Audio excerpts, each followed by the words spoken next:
The great tree of knowledge and wisdom had its roots in China, and wherever the benevolent shade of that wondrous and mighty tree fell, civilization flourished.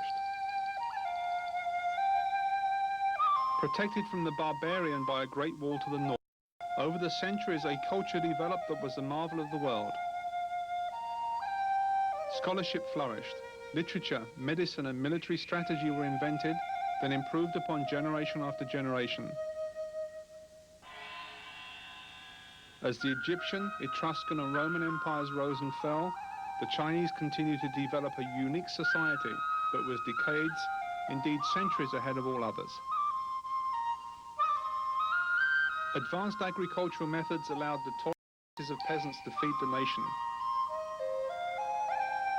Monuments of unparalleled beauty and complexity were constructed that would be copied throughout Asia. Buddhism was enthusiastically embraced by millions of Chinese. Medical concepts and techniques were developed that survive to this day. Physical conflict between individuals and vast armies was studied, researched and recorded. Individual centers of martial learning, notably the Shaolin Temple, existed and became the stuff of legends. We can assume that many such centers existed where young men were taught the art of self-defense. The achievements of the Chinese people were many. All contributed to the culture of the nation that for several millennia was unique. While the rest of the world slept the deep sleep of ignorance, China gloried in a civilization and in a way of life that would be unknown to others for many centuries.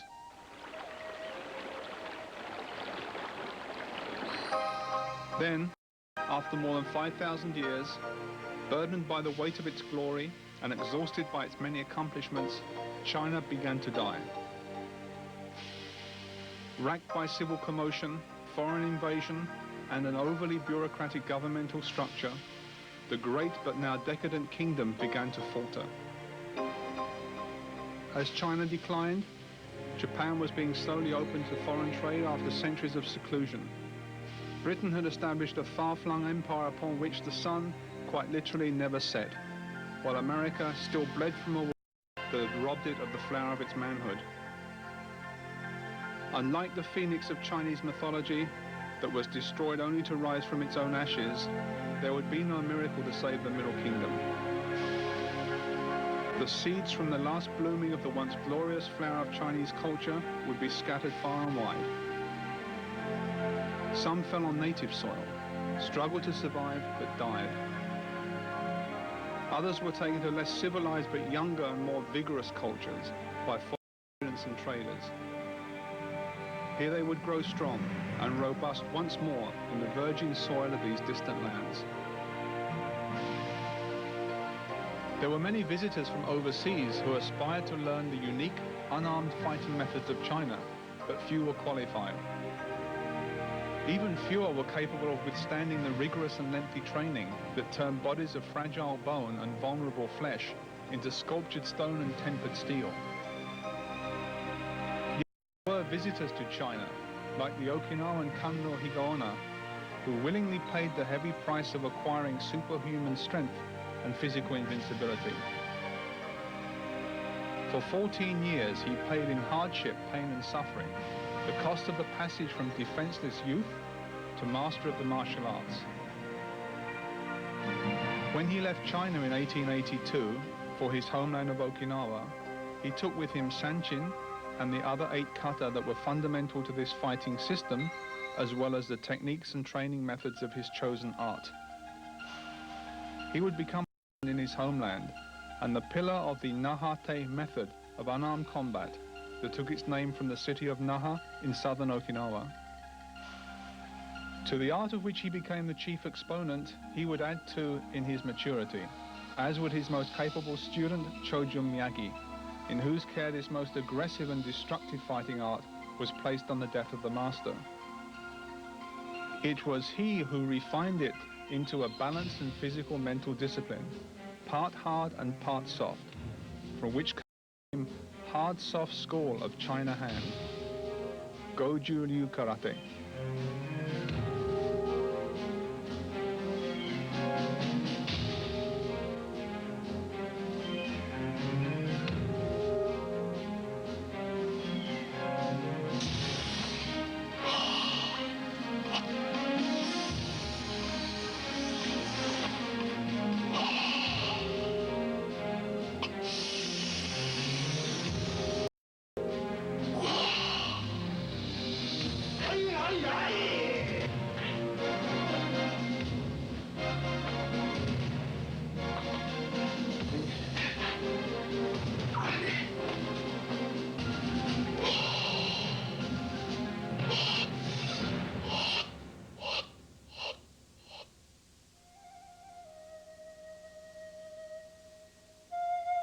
The Okinawans who inherited the art of Kanryo Higaonna were a sturdy people, much hardship. For them, the severe training was a challenge more than an ordeal. Te, and later karate, as it became known, was for people used to fighting a harsh environment very invigorating and produced a hardiness of spirit and a physical resilience that assisted them greatly in their day-to-day work as farmers and fishermen. The Okinawans brought a native energy and sincerity to all they did. As a result, karate prospered greatly. It flourished to such an extent that, barely a century later, the knowledge that was so secretly transmitted from a Chinese master to his Okinawan student became the intellectual property of the world.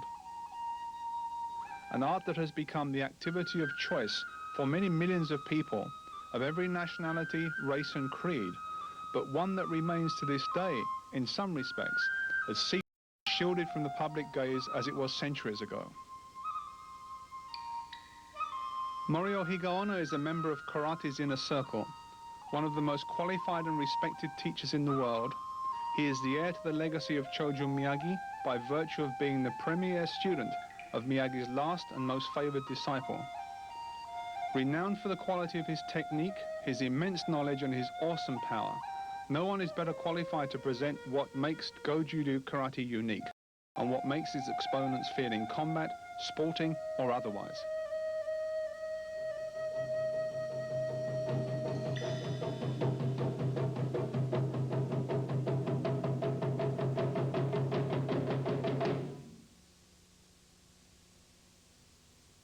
In the early 20s, with the help of a number of medical professionals, Chojo Miyagi-sensei, the founder of Godzu Ryu karate, developed a complete set of warming-up exercises that were unique both in their application and concept.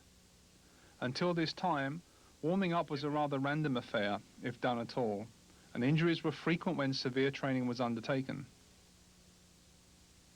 In order to make karate available to the masses, it was necessary to adopt an organized approach to training, and this Chojo Miyagi did quite brilliantly. The exercises he developed not only prepared the body for stress and allowed it to function safely while under duress, but actually contributed to the correct performance of both the techniques and the kata. Thus, the student is not simply preparing himself for strenuous exercises, but preconditioning and programming his mind and body. The muscle tone and agility acquired in this fashion contributes very significantly to the performance of the kata and makes those disciplines very much easier to acquire. Before the heavy training that is typical of Godzu Ryu style karate, approximately 45 minutes of basic exercises or yubi undo are carried out. These are comprehensive and vigorously performed with the breathing linked perfectly to the movements of the body.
The practical nature of many of the movements is obvious. For example, stretching with coordinated breathing, like an animal awakening from a deep sleep.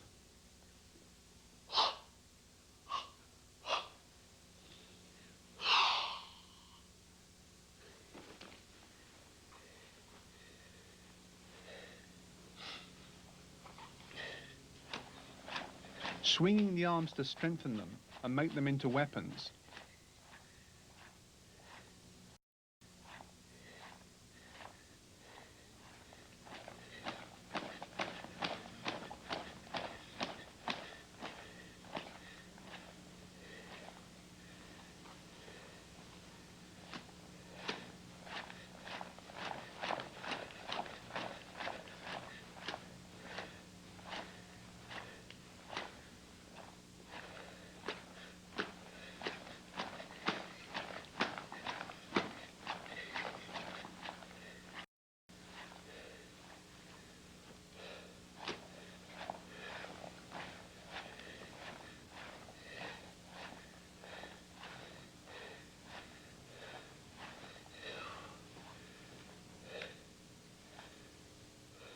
Hands and finger stretching as the whole body is prepared.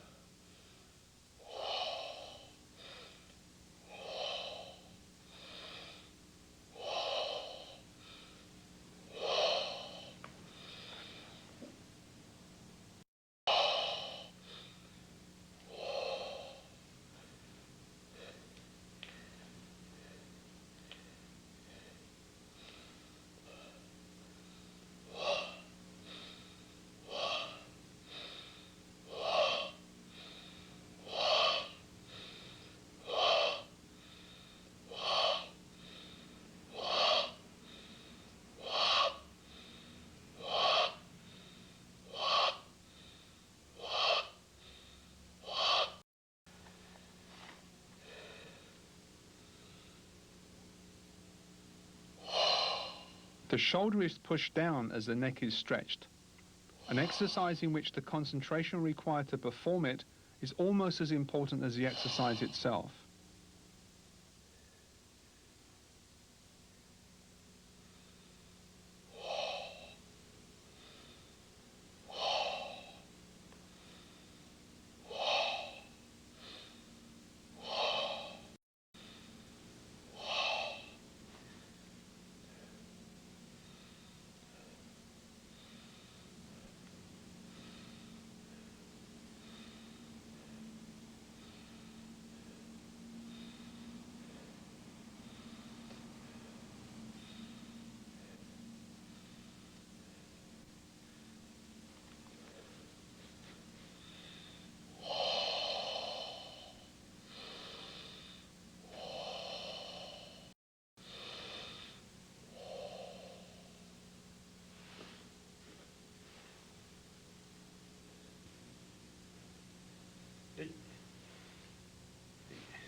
Two people can assist each other in training greatly.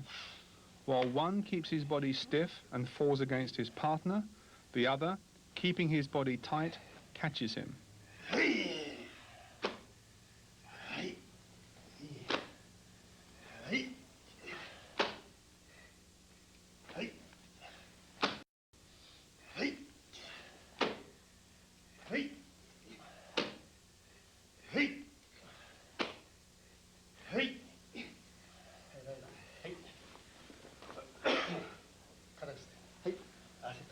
入れ替わり。はい。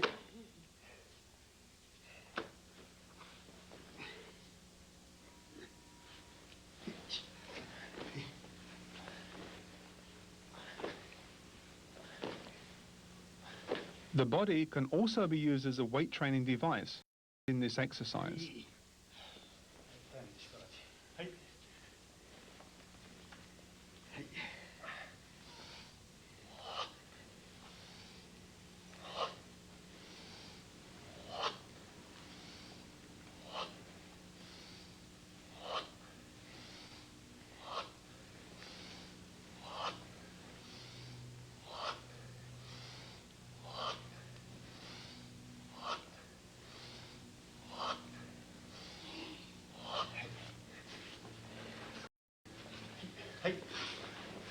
And the body strengthened by resistance training in this interesting and demanding combination.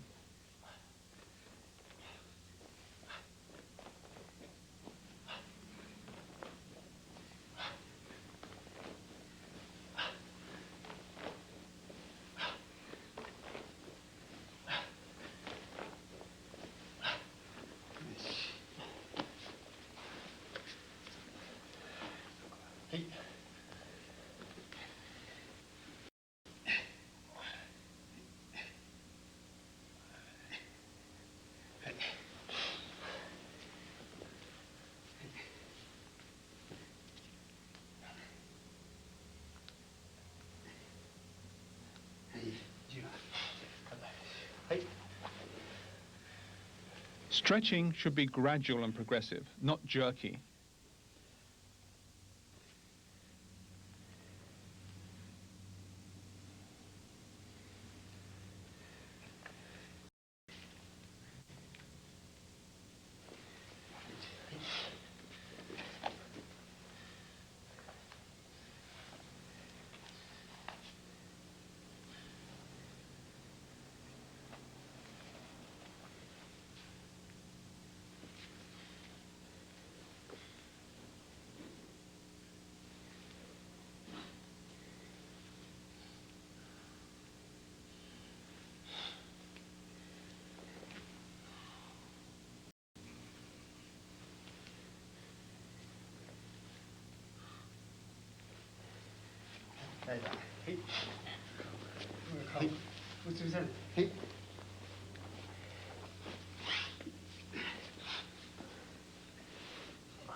The legs are moved against the partners to develop the muscles in the calf and the back of the upper leg to develop a strong snapping action which gives power to kicks.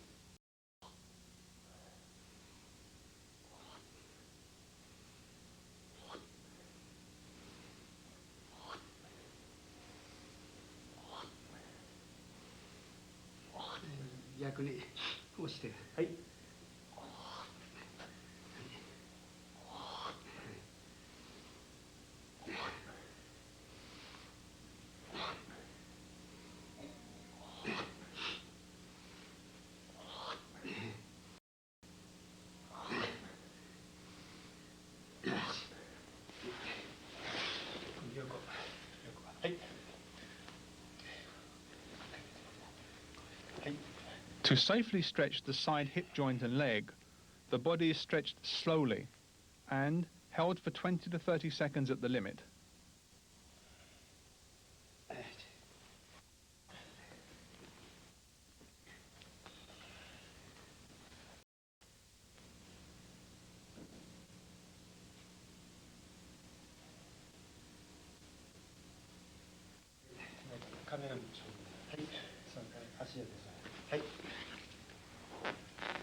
This exercise is not for beginners, and even with experienced students, caution must be used.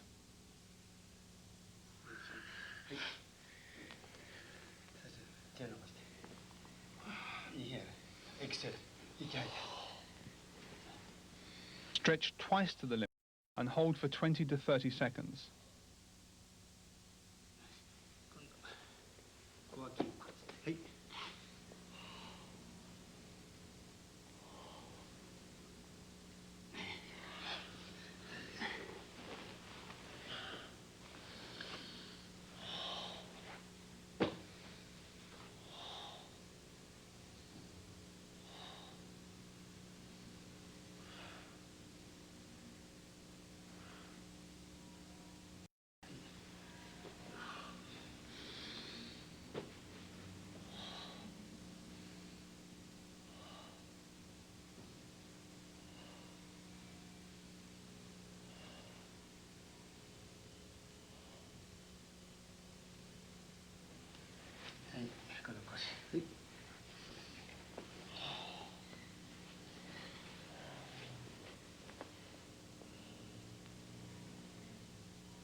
Clearly, this stretch has to be done slowly and carefully, then 20 to 30 seconds on completion.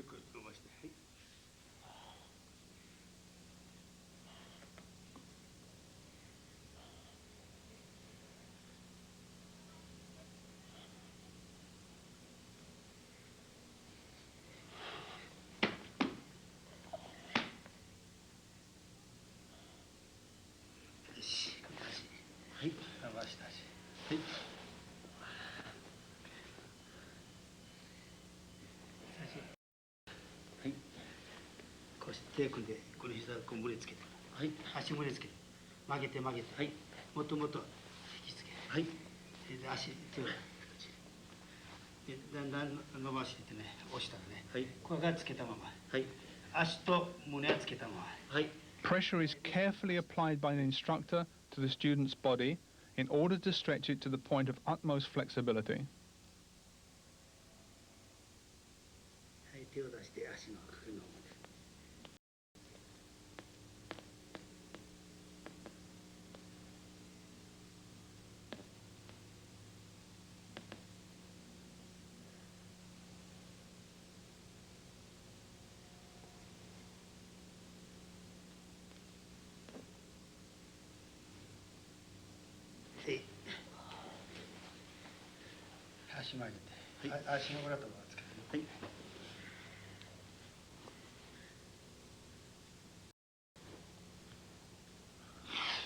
The soles of the feet are pushed together, and the instructor carefully applies his weight to stretch the student's body.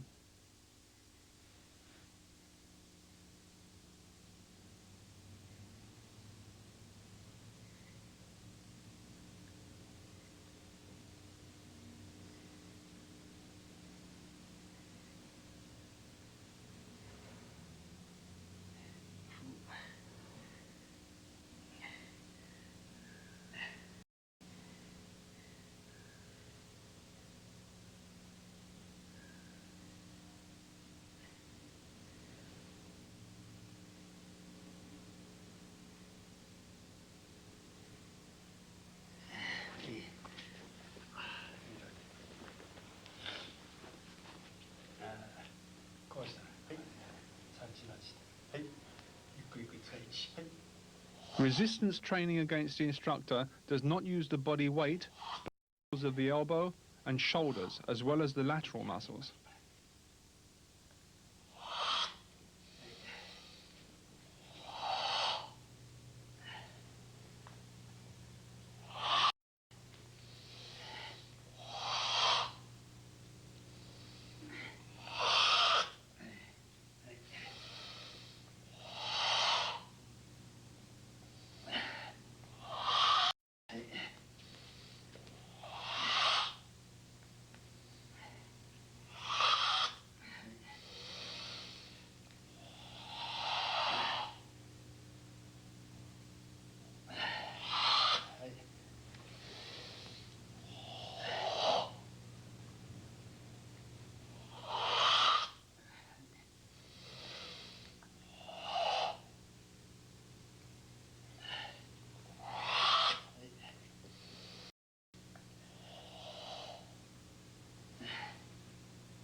This is a snap kicking on exhalation eye development exercise.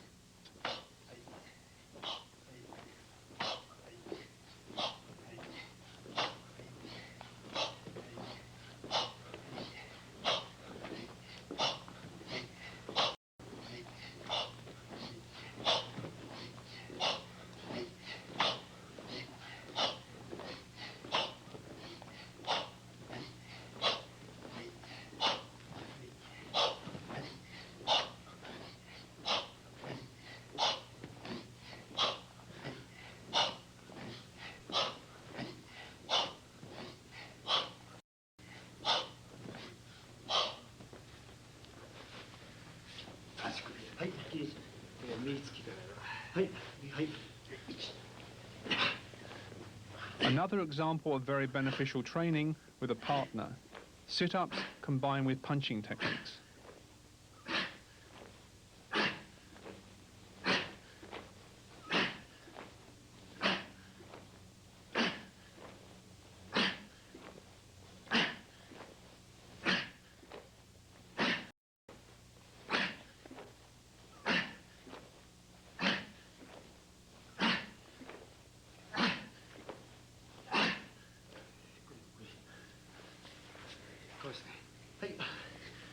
よくよく。はい。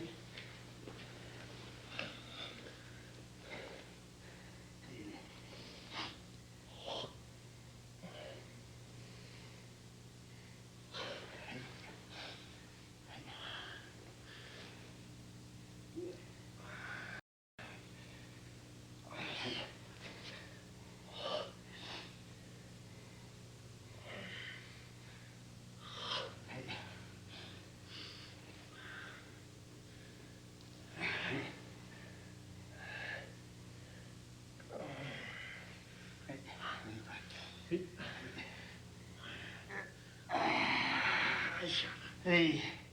Hey. Hey. Hey. Hey.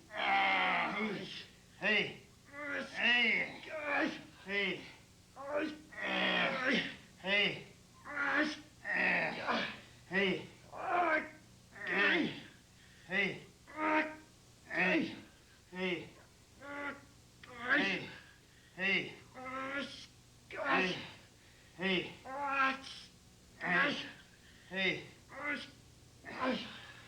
硬くなかったで腰を出した。はい。肩の前。はい。A novel but practical way of developing powerful leg muscles, followed by a way of stretching and relaxing the back muscles to conclude Junbi Undo.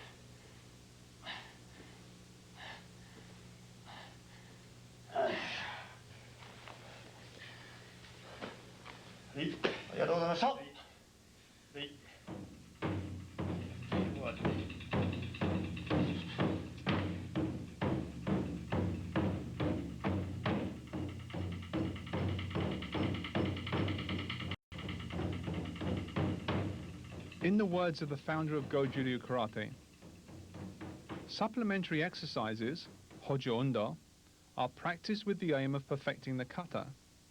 The purpose of these exercises is not only to develop strength and power in the body as a whole, but to develop each part of the body individually in order to develop complete body power. Undoubtedly, they are responsible in part for the immense strength of Godzyu Ryu Karate exponents, the explosive power they can unleash, and the hardness that they develop. Attributes that allow them with impunity to submit, if necessary, to the assault of an opponent in order to decimate him at close quarters with a flurry of powerful kicks and punches, or a punitive grasping technique followed by a throw and control hold. Many of the training methods and equipment that are unique to Godzyu Ryu Karate were brought back to Fujian Prefecture in southern China by Kanryo Higaonna. They are effective, safe, and useful for students of any style of karate, and rapidly build a strong body, powerful legs, and a phenomenally strong grip.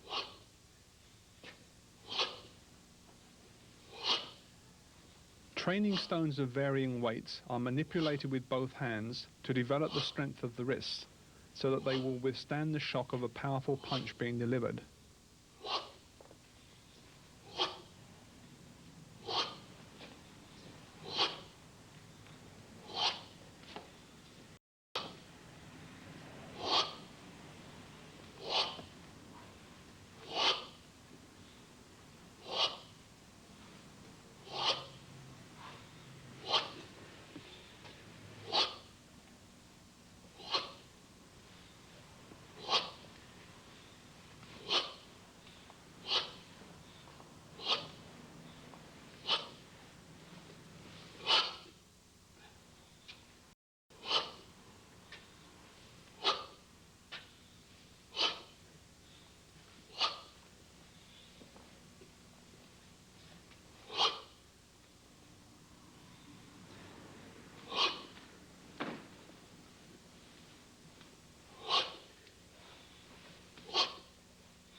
Thrusting with the training weights develops power and also teaches control.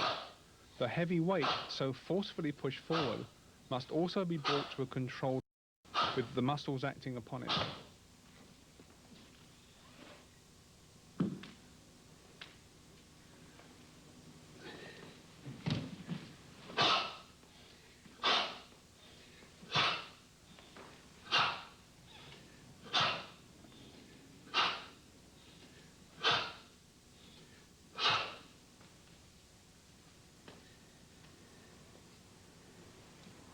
The grip is strengthened and the blocking action developed by rotating the forearm against the shaft of the training weight.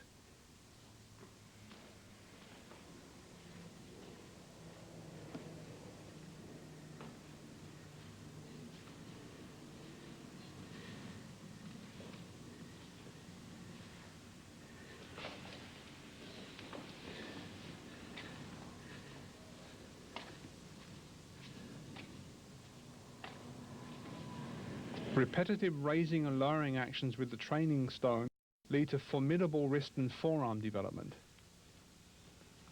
as does shifting the weight of the training stone back and forth.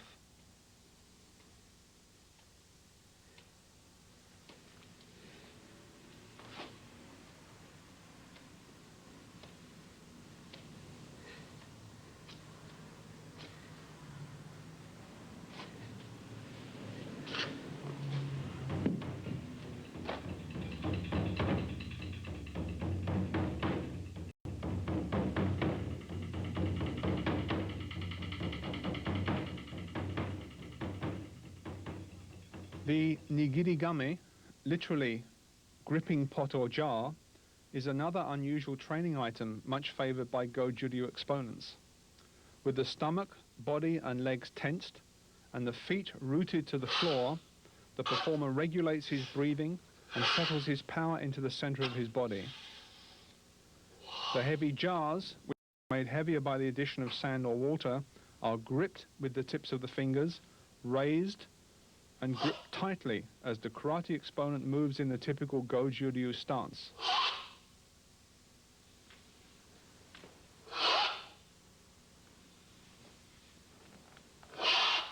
The ceramic training jars clearly had their origins in China, although now iron weights with a raised grip to accommodate the fingers are used there. Apparently, so many ceramic jars are broken by students that substitutes were adopted for reasons of economy. The grip that is developed through training with the heavy ceramic jars is phenomenal and can be used to great effect in a real fight to both deter and severely damage an opponent at close range. Attacks to the side, ribs, face and legs are both common and extremely effective.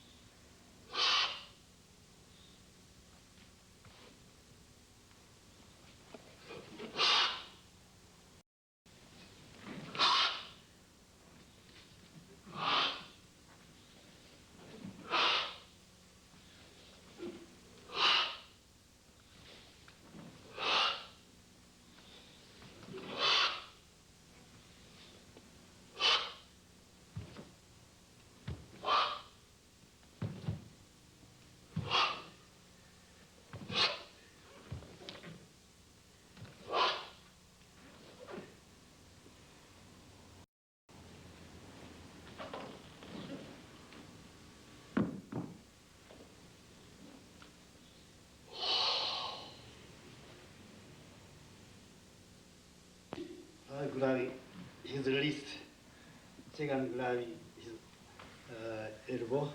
Chojo Miyagi-sensei was renowned for his ability to tear raw meat into strips with his bare fingers before placing it into the frying pan. Anyone who has experienced the grip of a Godzu Ryu will testify to its ability to deter even the hardiest opponent and cause extreme pain, as well as, if necessary, extensive damage. Another weapon in the Godzu Ryu arsenal that is developed by intelligent and systematic training. Side and in and out, muscle, groin, and side. This one. side. Then fingertips. Then thumb. Then this glove. And two finger glove. All the way. Thumb. And twist. Then grabbing. Then grabbing. Even the feet, toughened by regular training, can be used as weapons of assault. Grabbing. And this grabbing air. And looking.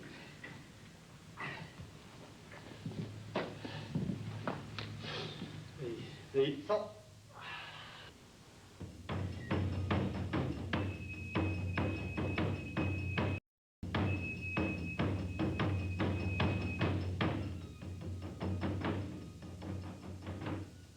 Chojo Miyagi brought back this unique training implement from Hawaii when he returned from an extended period of teaching there.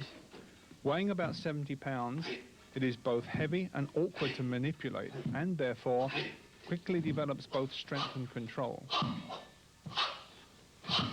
Its uses are endless. It can be used like a medicine ball.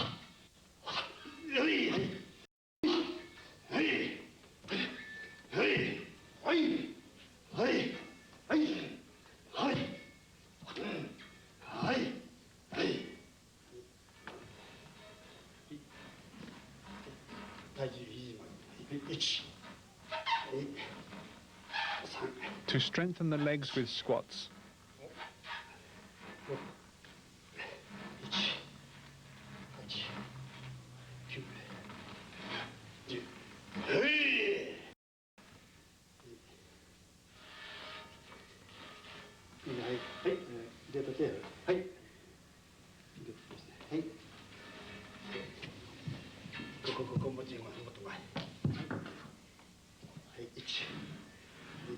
To enhance the effect of push-ups.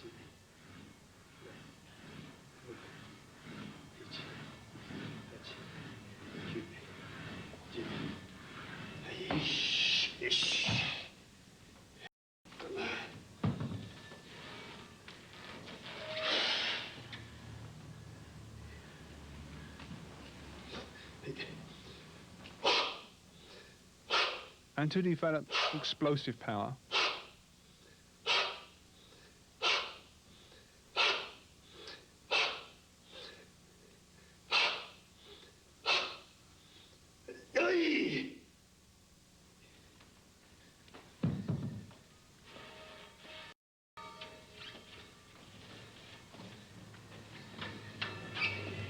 It is also used to develop the twisting power that is necessary for the successful completion of throwing techniques.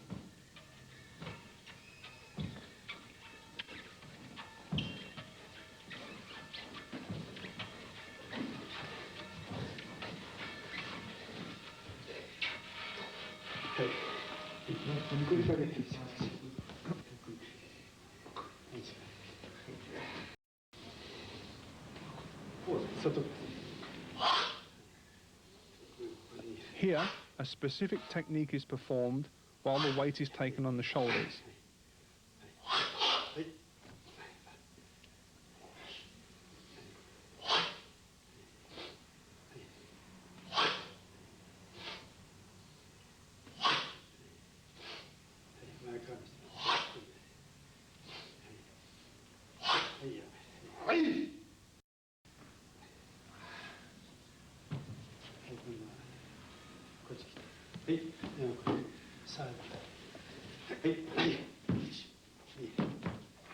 Reactions and strength can be improved by throwing and dodging the heavy training aid.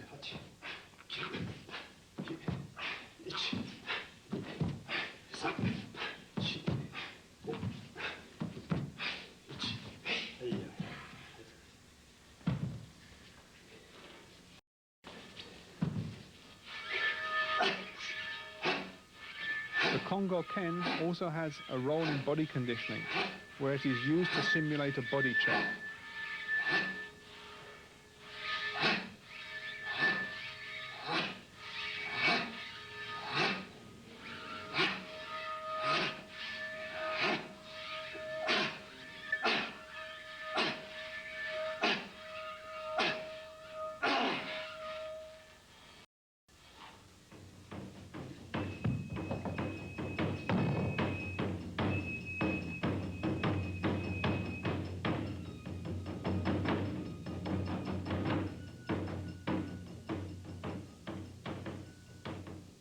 The ishi-sashi weights are used to develop strong shoulders, wrist, and therefore a strong grip.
Used on the feet, they build up the ankle, knee, leg and lower stomach area.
Using the same breathing as in kata, the whole body is tensed at the moment of focus.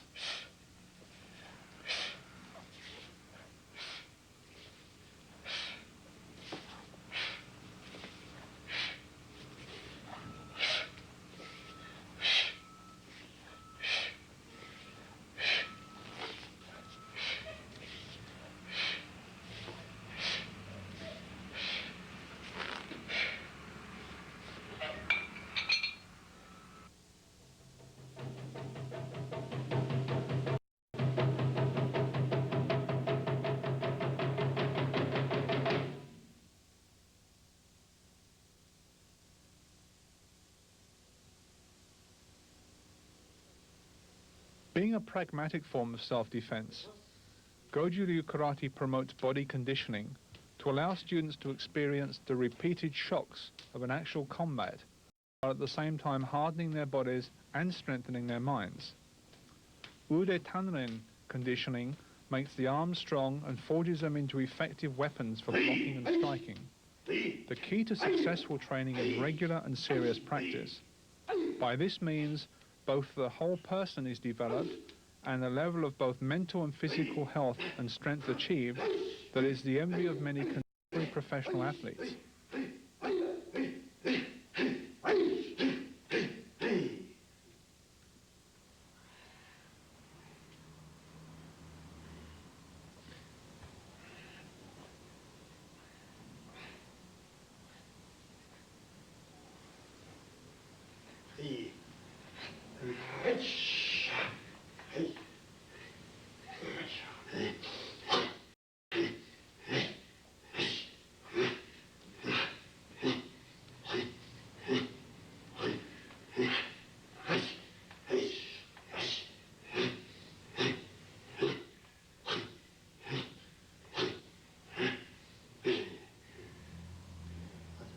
3日。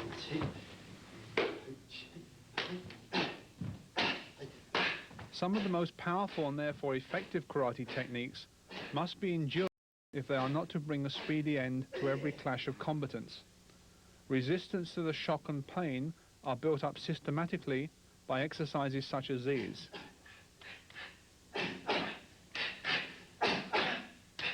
Realistic but controlled clashes between trainees develop skill and endurance, as well as a familiarity with close encounters fighting, and therefore a highly developed sense of correct timing and distance.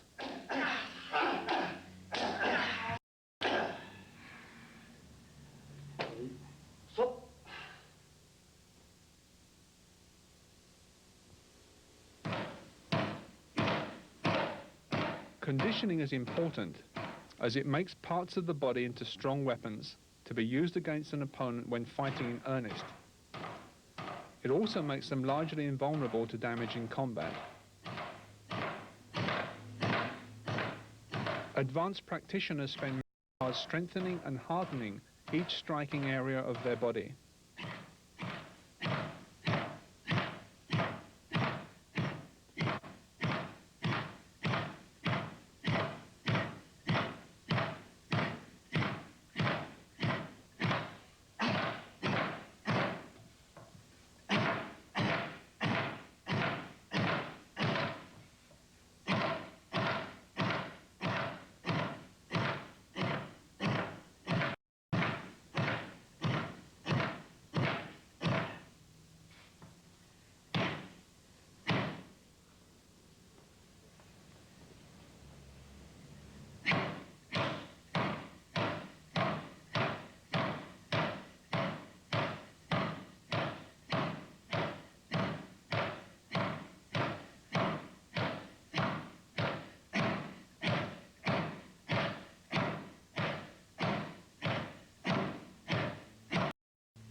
Strength and confidence are built by these exercises.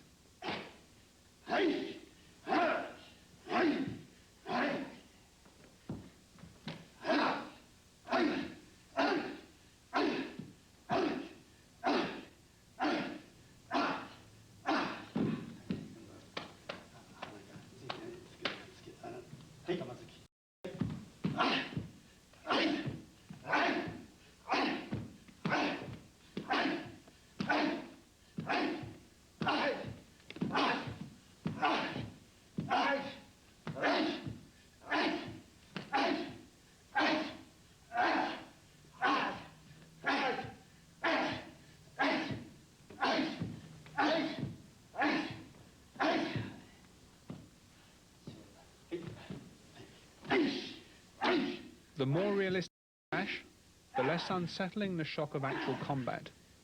Bolstered by superior fitness, great endurance and a strong mental attitude, the warrior thus trained will invariably prevail.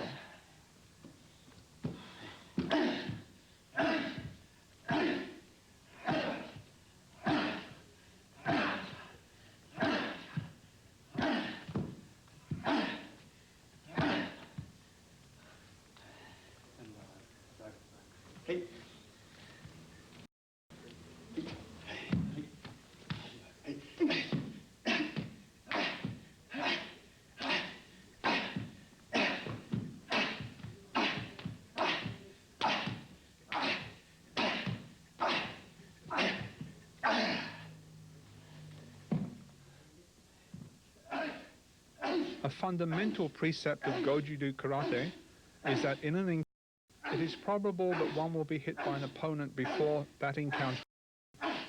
Conditioning is designed to gradually accustom the student to this sort of shock, so that he will continue to function effectively when it does occur.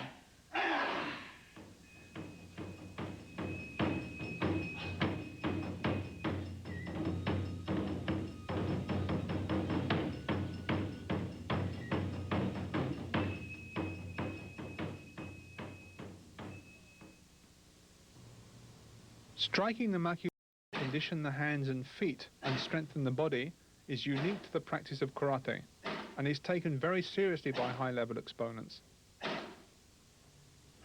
Punching ball training conditions not only the extremities of the body that actually make contact with the opponent, but the supporting structure as well.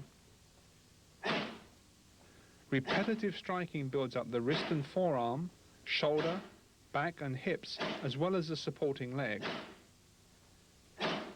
Makiwara training must be both regular and repetitive. A beginner would do well to start with 100 punches each side per day, building up to 30 minutes training each day, and more. As training progresses, as many as 1,000 strikes on each side can be performed during the course of one training session. Some students may prefer to train more with their weak hand until they feel as comfortable punching with the left as with the right.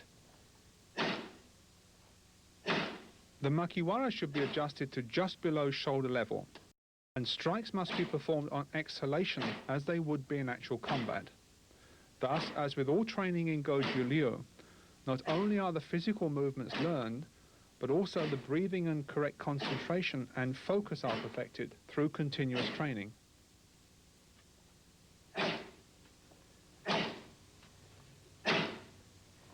The importance of makiwara training cannot be overemphasized. All three of the fathers of modern karate believed in its use and trained regularly. Choju Miyagi had his students bury the boards in the hard ground of his garden dojo where they would train. Kenwa Mabuni, the founder of Shito-ryu karate, would punch the training board for hours in the pouring rain, while his devoted wife held an umbrella over him. Funakoshi Gichin, the inspiration of the modern Shotokan form of karate, used the makiwara as an adjunct to his own training.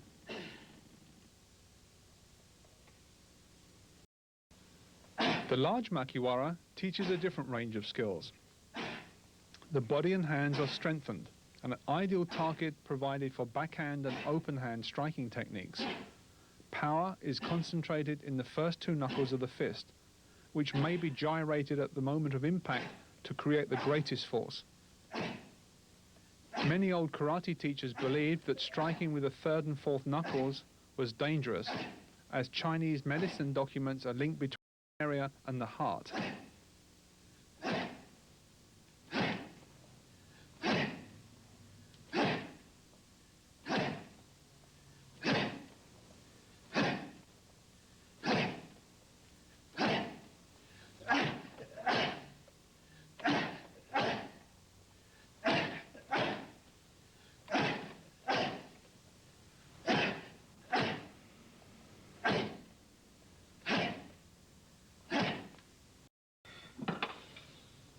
The addition of wooden stakes allows for arm conditioning and blocking practice.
Static training is very important in the development of power and flexibility.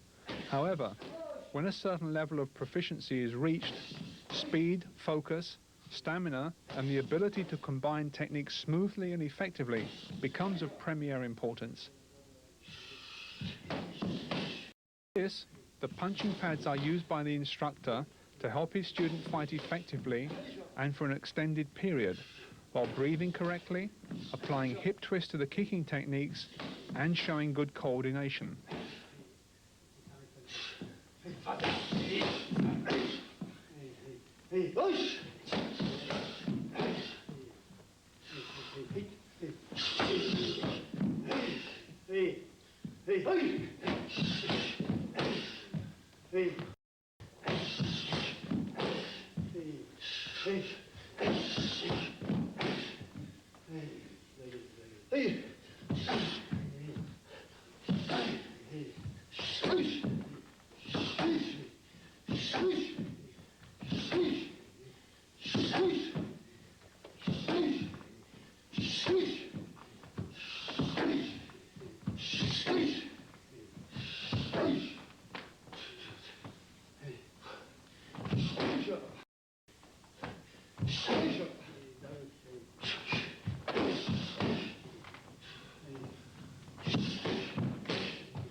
The large punching pad is used as much for stamina training as for the development of technique.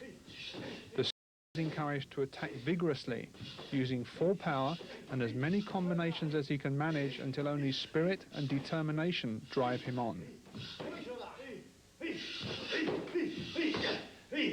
In the Orient, it is widely believed that, as iron becomes steel by being subjected to intense heat and repeated blows, so the fighting man becomes stronger the more he is mentally and physically stressed. This process of spirit forging is an underlying principle of karate training in traditional schools and is supremely important.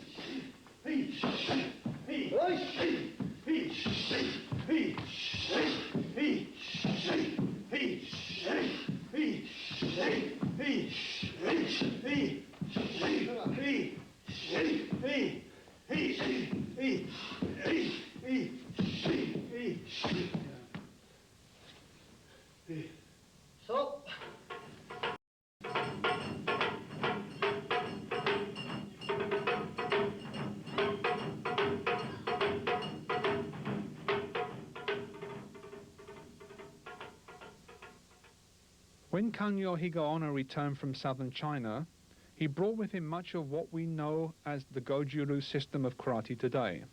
Indeed, were he to see what we have presented here, there is little doubt that he would recognize it immediately and, hopefully, approve. Such was the respect his students and others that followed him had for his achievements. They changed little of what he taught. However, while the kata sanchin still fulfills its original function of power development and body strengthening, it varies slightly from the original version in that the hands are now made into fists instead of open in the knife hand position as was originally practiced in China. This kata is the bedrock of the Godzu Ryu system. It develops both the physical and mental faculties of the student, as well as the ability to concentrate effort intensely to a point where, even in the heat of conflict, he is unwavering. The body is held tight and the breathing is carefully regulated, so it is impossible for an opponent to ascertain the exact moment of exhalation and therefore of weakness. The strength and stability of the is tested by strikes to the key parts of the body where concentration must, by necessity, be the greatest.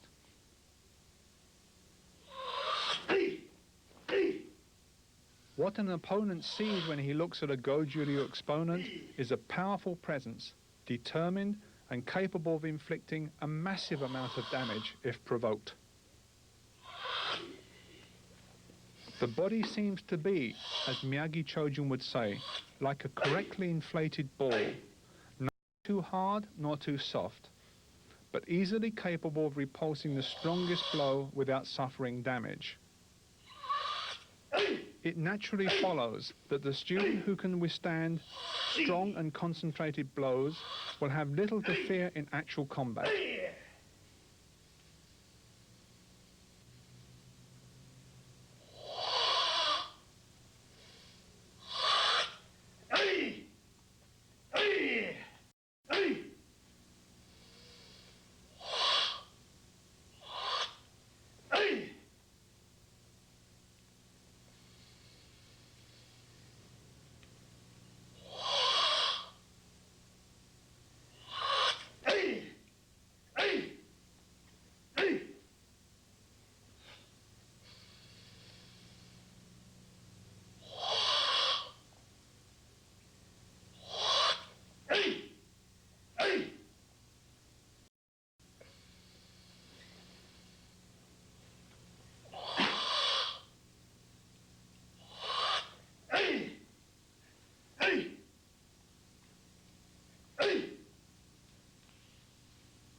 Performance of the other Godzu Ryu kata teach correct body movement and execution of technique. They must be performed correctly and with power, while the performer imagines himself in actual combat. Each exercise has a specific inner meaning that often only the performer is aware of. They are not dances or mimes, but exercises in combat reality that have developed over aeons of time from successful engagements. Each is unique. Each is a cultural treasure. And each, more importantly, can turn an undisciplined student into a devastating fighter. Yet modern karate understands little of this, and kata is often reduced to little more than a performance to score points, just as a dancer or ice skater would. The movements of the kata come to us from antiquity. They have meaning and substance and should not be reduced to a form of entertainment. They are the legacy of all modern karate students and should not, like any bequest, be frittered away.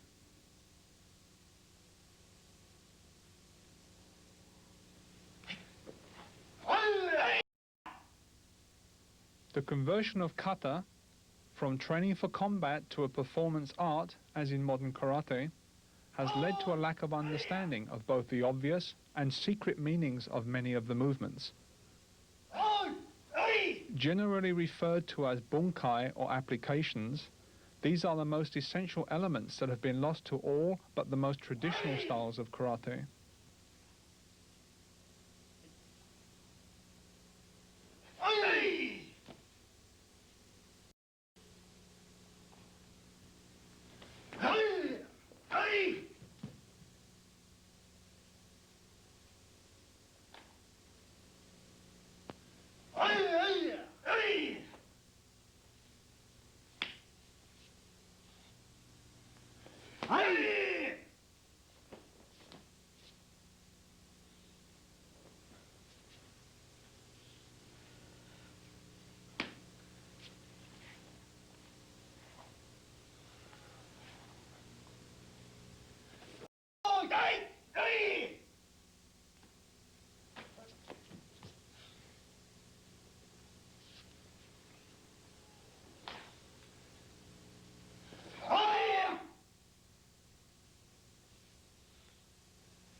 Yakusoku kumite, or pre-arranged sparring, is an attempt to teach real fighting in a controlled environment. Care must be exercised, but this practice is useful for distance and timing training. It also accustoms us to be in the close proximity of an opponent.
This involves the full-speed performance of a kata and is for the more advanced student. By this time, control and distance judgment should be developed to a point where the exercise can be performed powerfully yet safely.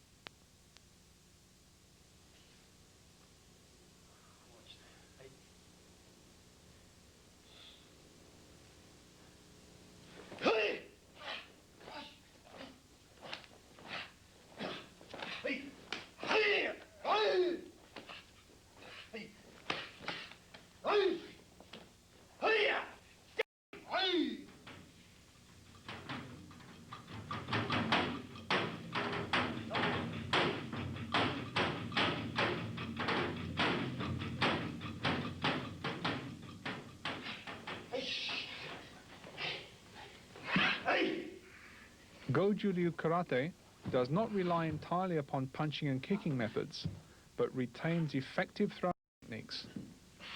These allow the karate student to operate at close quarters. When necessary, an opponent can be seized and held immobile, or thrown down, and the engagement finished with a powerful blow.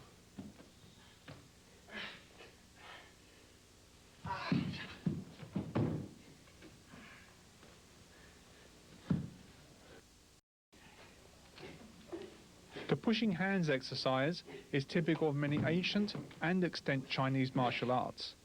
The Godju Ryu version is very powerful and considered an exacting exercise for all but the most experienced.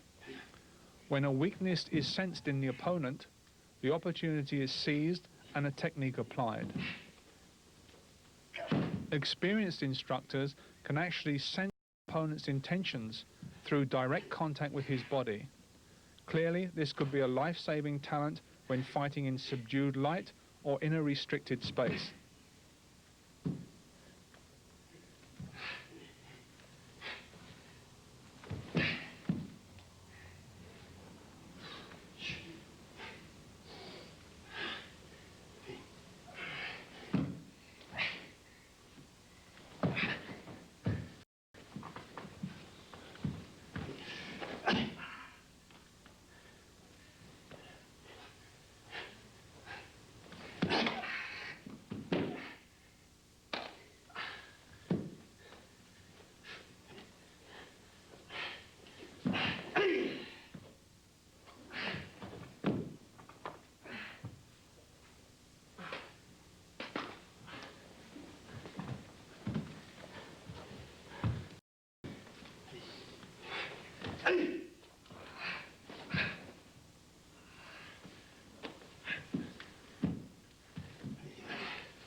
The culmination of training is actual sparring with an opponent.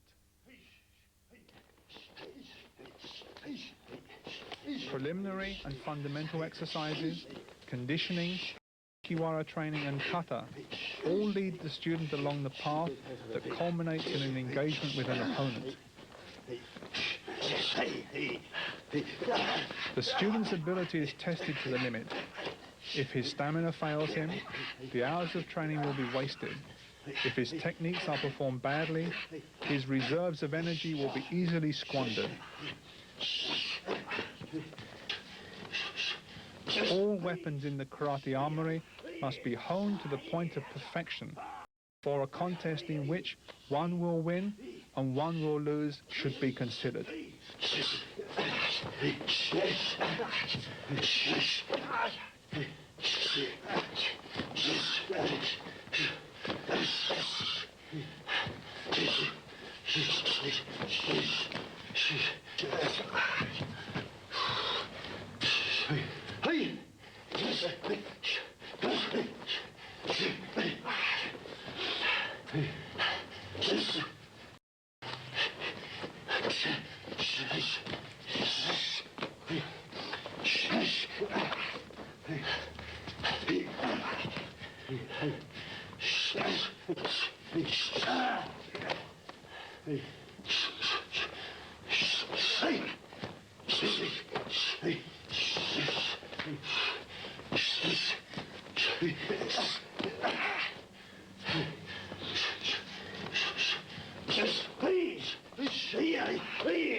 that fountain of wisdom that first saw the light of day in China so long ago came a stream of knowledge that helped the weak defend themselves and the good to overcome evil.